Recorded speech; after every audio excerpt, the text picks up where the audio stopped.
Some good news. We have no severe weather chances in the forecast, at least for the next few days. Let's hope that continues for the next several. Right out there this evening, mostly clear skies. A little bit of a haze in the atmosphere. You can see some of that haze, which is actually that wildfire smoke. The Fort Smith camera here on top of Mercy Hospital shows it the best.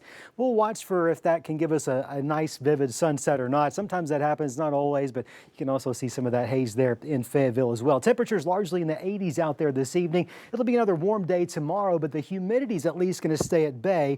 Here's why. High pressure just off to our west is resulting in some northwesterly winds. That's also the winds that are carrying that smoke from Canada down into the area. Well, that northwesterly wind keeps the humidity at bay until inevitably that high pressure, well, it's going to slide off towards the east. Now, as that happens, we'll see that southerly flow bring in more humidity probably by, let's say, the middle part of the week.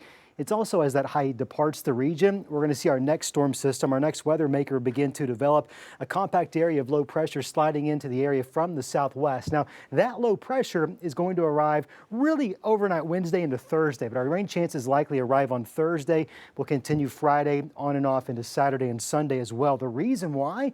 Just one storm system, well, it's a slow mover. It's going to be causing some issues for a lot of us for a few days before it eventually gets kicked out of the area. You can see Futurecast bring some on and off rain showers throughout the area, especially Thursday afternoon, Friday afternoon. Those are going to be the two best days we can see rain chances. I don't think it's going to be an all-day constant steady rain everywhere, but enough of a chance. We'll want the rain gear. Be mindful of those rain chances if you have outdoor plans. By this weekend, still tracking some on and off rain, but it looks to be a little bit less in the way of coverage both Saturday and Sunday. Now, by Sunday, it pulls away, and we'll see some drier weather return about a week from now. How much rain with all those chances? Well, because it's so hit or miss on and off, when you add it all up, we're looking at around 2 inches, give or take, which on any other day probably wouldn't alarm us too much when it comes to flooding. But given how saturated the ground is, it's not going to take much more rain to have some localized flash flooding.